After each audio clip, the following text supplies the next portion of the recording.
So since the last video where I discovered that the VVT setting was, I had it inverted, so it was on when it was off, if you like, which I had done because of my investigation into the VVT solenoid valve, which showed that was open when it was unpowered.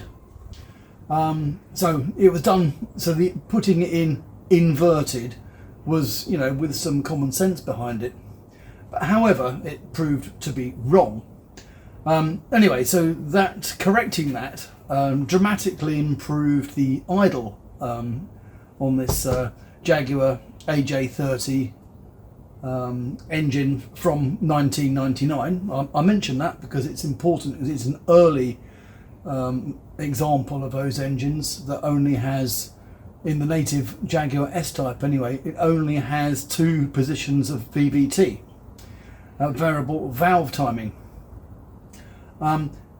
So having corrected the error and improved my idle quality, because the cam timing was no longer advanced with a load of overlap like a race cam would have had back in the day on, let's say, classic mini engines, Escorts and so on, with a lot of overlap on the cam. They were rubbish around town, and this issue, good for power, but rubbish around town, idling and so on. This is what a VVT was designed to resolve, so we can have a race cam and a nice calm cam at the same time. So anyway, having resolved that problem, we're left with 2 other problems. One is getting the VVT working properly, and the other is, and you may have noticed, you may or may not have noticed this whilst some of the video was running with the Mighty software, that the AFR readings were, well, what I'm going to call it, crazy. The figures of 50 and 60 rather than the more, if you like, normal 14.7. and in fact, in various test drives, I have seen the thing max out at 150, and even though the engine runs quite nicely, so that's a bit of a mystery. But anyway, I think that's probably 2 separate faults. I did do some investigation into whether I had got things mixed up, you know, the injectors switched off or things of that sort, because a lot of configuration is possible using the Mighty software, and none of that revealed any serious problems. So at the moment, as I'm speaking, I can't find an answer to the AFR, crazy AFR readings, and in fact I think I may well buy a new wideband sensor in case there's some fault with it. I've done investigations into exhaust leaks and so on. There were some, but in fact it made no difference. So whatever the cause of the crazy AFR air-fuel ratio, it isn't something simple like that. So maybe it's the sensor. But anyway, so we'll set that one aside for a moment and come back to VVT itself. Now, I did say that I had checked everything, and I can show some of that, checking that the valves are working and clicking on and off and all of that. So I'll set that and you can look at it.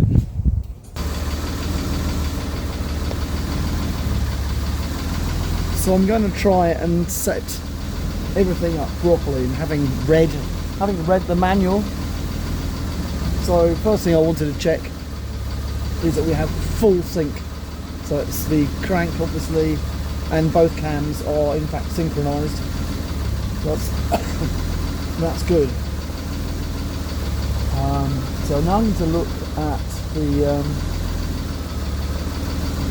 VVT current advance. There it is, which is showing -590. So that doesn't sound right, does it? So it's looking to me, it should be 0, which would make sense actually.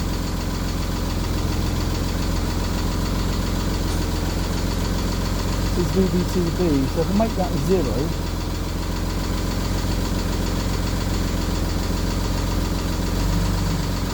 yeah, well, heaven knows how I arrived at 590 in the first place. And VVTA. However, last night when I was looking at this in my kitchen, kind of 9 o'clock at night, I discovered another problem which I didn't realise was there. Now, that's the nature of problems, isn't it? That you don't know they are there. But I noticed that there was a pretty fundamental problem regarding VVT. So, as I say, we're ignoring AFR for the moment. VVT. So let me bring you over.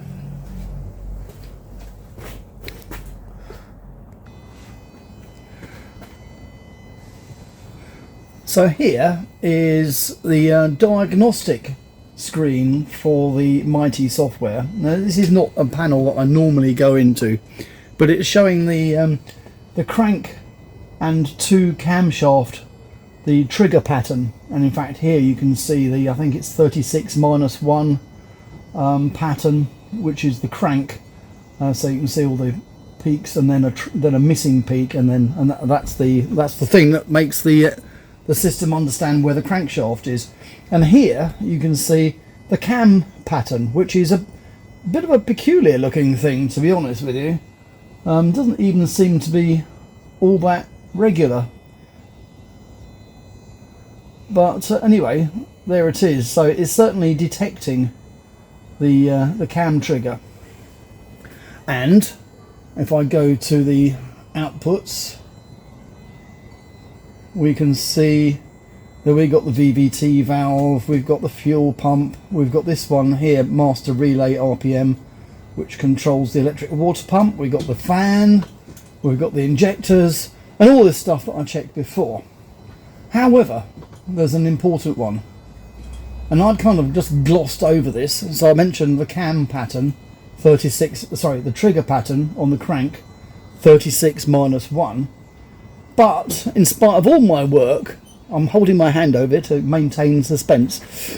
In spite of all my work at checking that we had synchronization, it's saying not synced at the moment, obviously, because the engine's not running. What we also don't have is the cam pattern. Cam pattern A, none. Cam pattern B, none. So what that means is that in spite of my efforts to set, and I can drop in some bits where I fiddled around with the cam pattern on VVT, so let's have a look at those, where we have software mode, tables, and current advance, and so on. All of that, which I did spend some time on, none of it matters. In fact, none of all of that matters because we don't have cam sync. Let me demonstrate what happens. So I'll just move you slightly so I can get past. Okay, so I'm just going to start the engine, which hopefully will start nicely.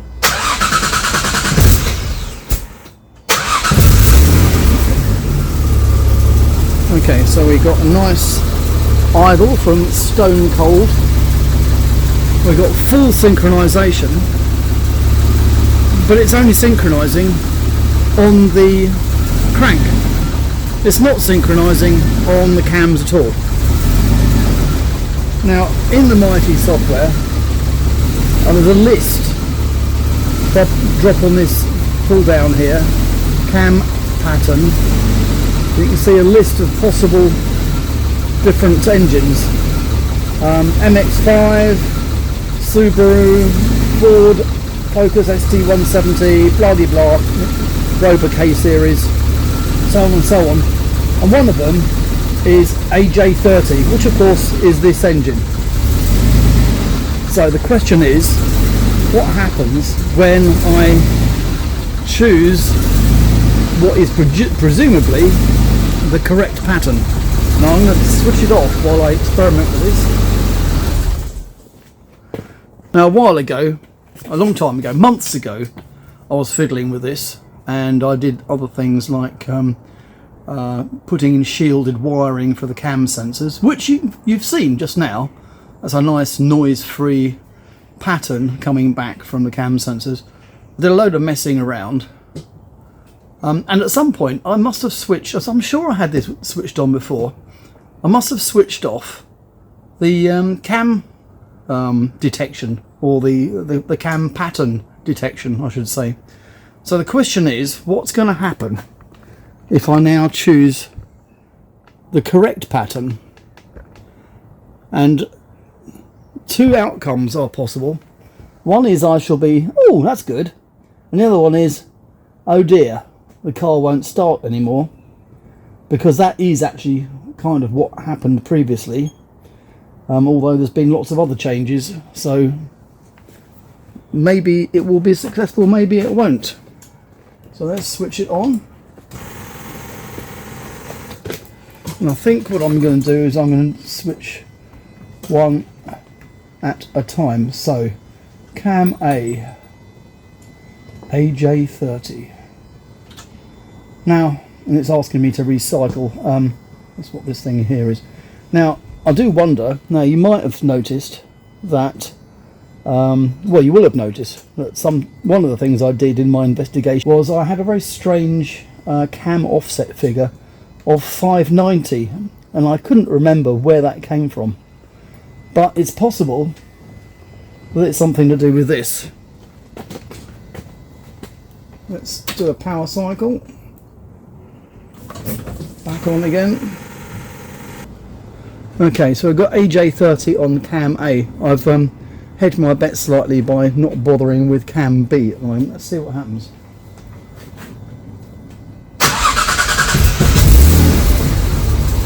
Okay. Oh, that's good. So we have cam A. Okay, it did stall a bit.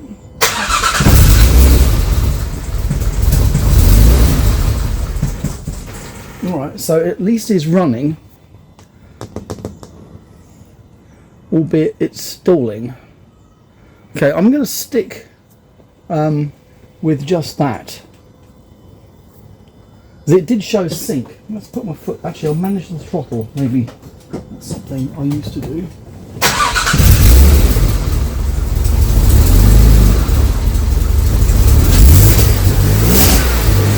So it is synchronising on cam A. Alright, that's good news. But it was struggling a bit. My AFR is increasing like it did before. I notice there's a lot more fuel smell in the air. Let's go to VVT. See what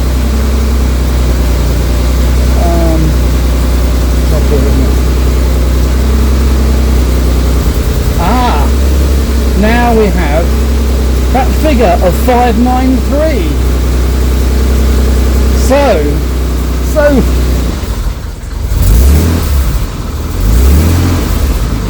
that's where the 590 came from. Right, I'm going to switch it off and amend that. It's obviously not very happy with how it's running. So, alright, well, that's excellent news actually, because, well, I was actually very concerned that it wouldn't start at all if it was looking for cam sync and couldn't find any. That would be obviously bad news. And I'll have to go back to Motorsport Electronics to see if they've got an alternative version of AJ30 cam for me, because, as I keep saying, this is an early AJ30 engine. The later ones have continuously variable VVT. Well, this has only got 2 positions, and presumably that implies that there's some differences between the cams on the early and late engines. So this has been my concern, right? However, we've seen cam sync happening, at least on cam A, so we'll move on. So that's good news. So we've also seen, so the 590, which we got rid of a little while ago, So we'll have to put it back in, presumably. And I set it, oh, there it is. Right, so I previously had it as 590 and it's now 0. So I'm going to set it back to 590, which is what it was before, since it was showing a figure very similar to that. Oh, you can't do it with the ECU switched off. Little puff bang, did you hear that just then? That's the fuel being ignited in the exhaust, I think. Whoops, not 590, 100. All right. So let's do that then. So we should see something close to 0 in there now.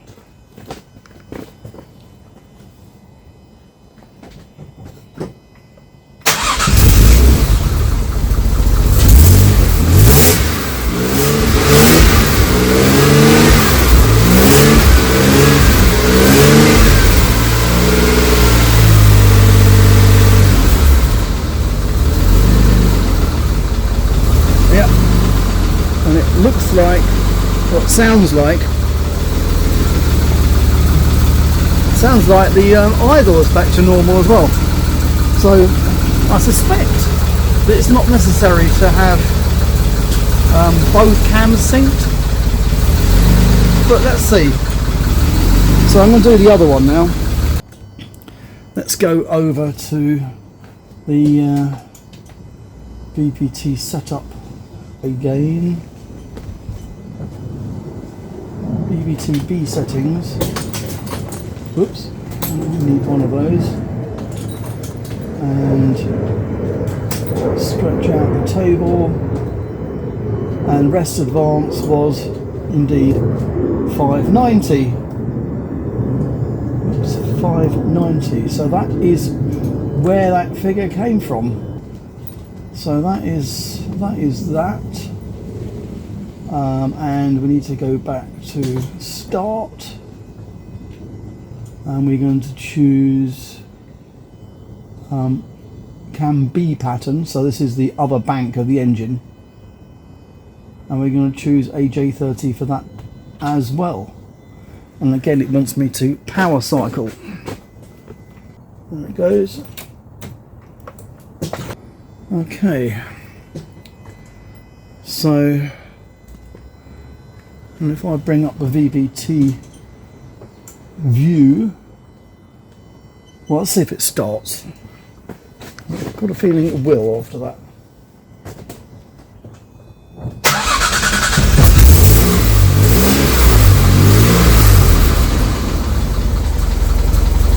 Okay, it seems quite happy with that.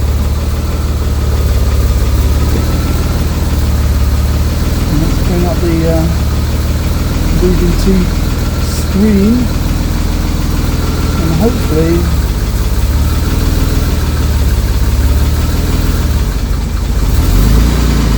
oh no, did I not set it? Perhaps I didn't. VVT-B settings.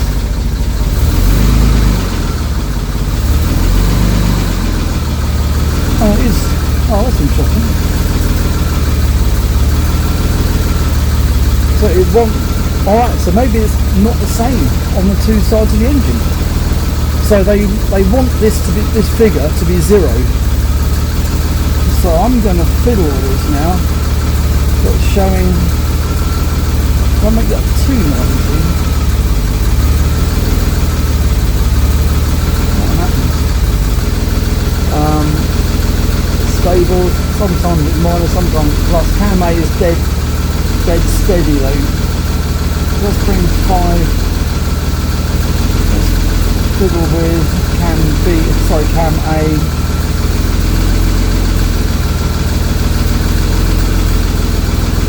That's not quite right, so I'll make that 585. No, that was obviously 595 then.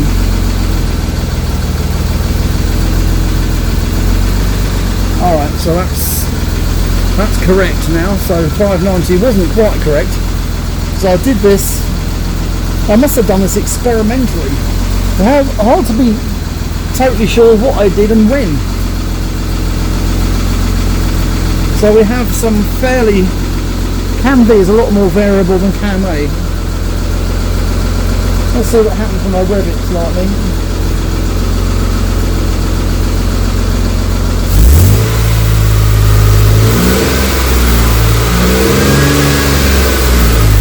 I get a -30 on that. Doesn't seem to be quite right on Cam B. Let's go back to Cam B and fiddle with the number here. Not sure why it should be variable.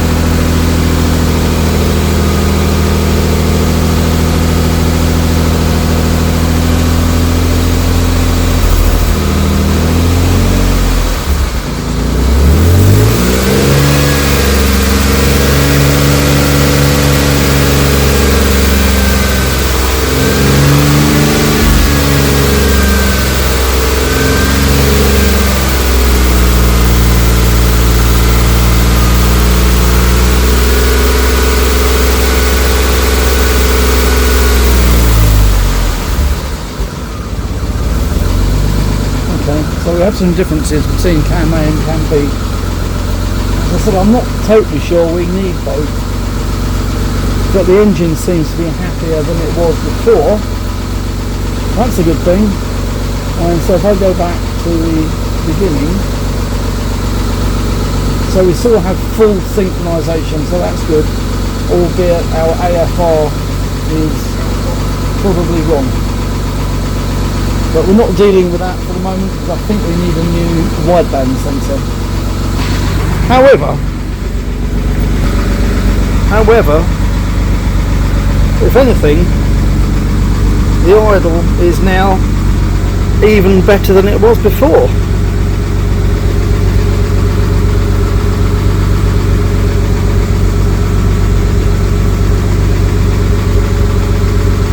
Yeah. That is a very good thing.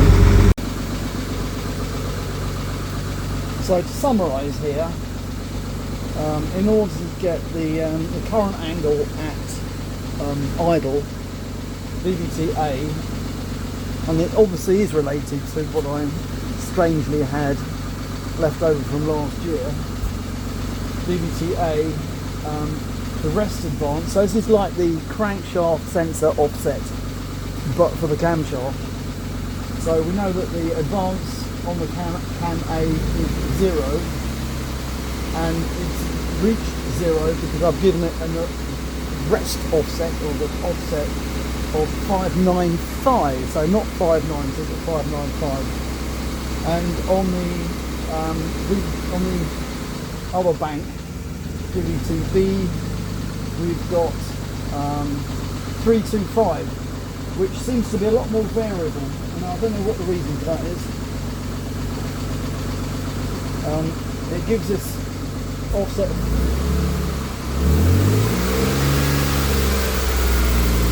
but as soon as you move away from idle,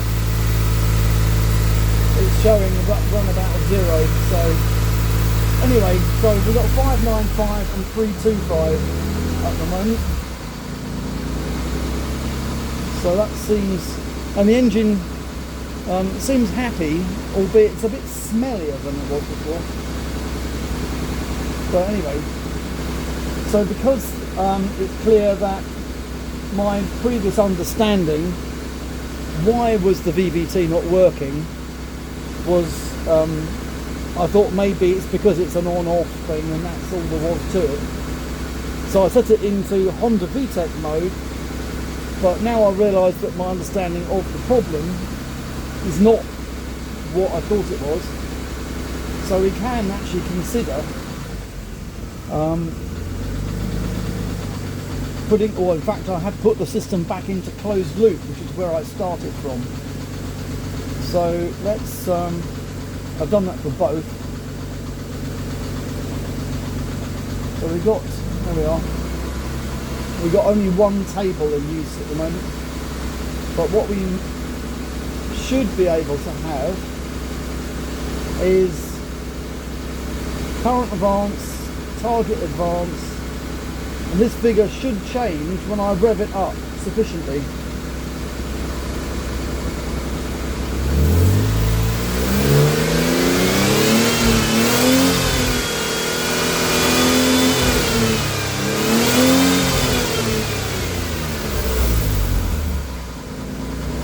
But it was showing inactive, so that may be to do with the load as well as the rev, so it is reliant on the amount of load on the engine. So I think I'm going to have to take it out for a drive, actually, another drive. Let's check all the vital signs.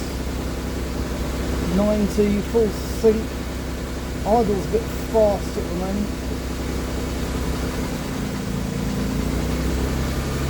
So we're not quite out of the woods, are we?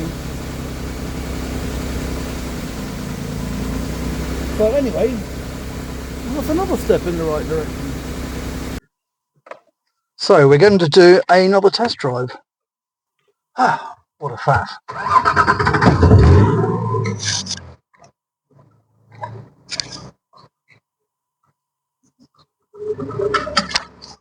And we will need lights.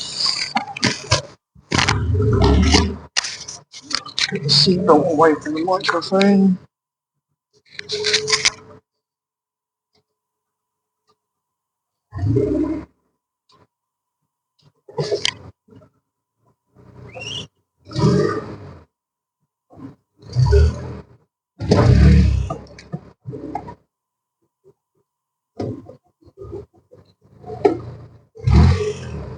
Okay, let's see if we can get any action from the VVT.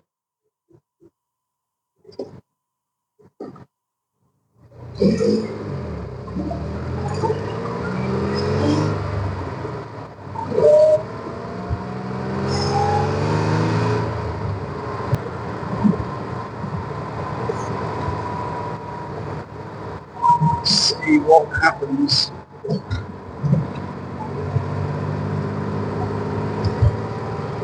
The red light I saw was in fact a Ocado van. Right, de-restricted.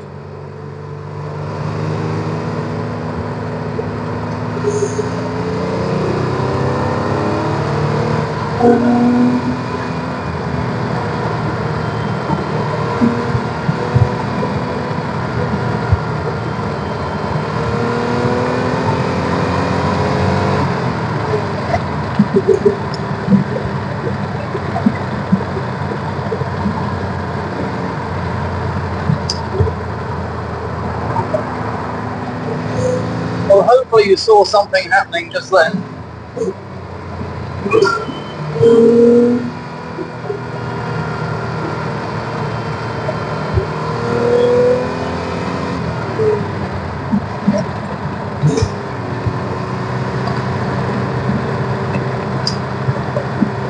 This is coming up to the end of the dual carriageway section.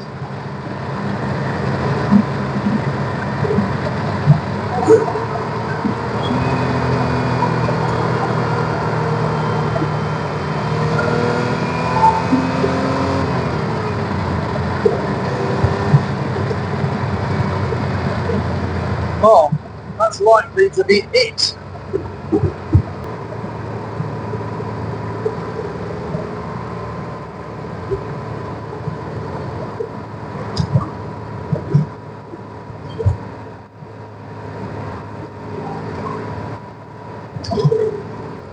And then we'll be back home.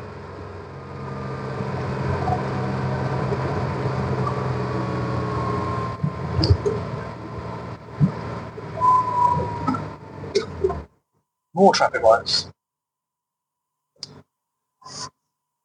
There's a chance that they may let us through in a minute, as long as they don't change too quickly.